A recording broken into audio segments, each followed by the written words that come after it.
Poštovane sugrađanke i sugrađani, godina koja je završila za sve nas koji živimo u Čakovcu bila je uspješna.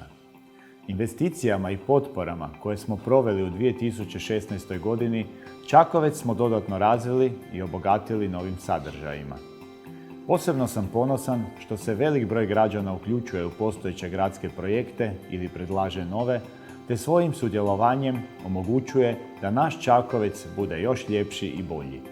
Grad čine ljudi, a svi mi zajedno svakog dana u godini to i dokazujemo.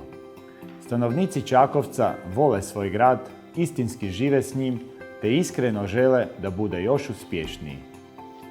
I upravo zato, prema godini koja je pred nama, gledam s optimizmom. Vjerujem da će na krilima pozitivne klime i suradnje koja je stvorena u gradu i sljedeća godina biti uspješna.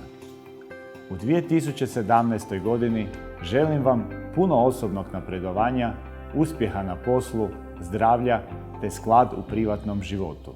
Sretna vam Nova godina!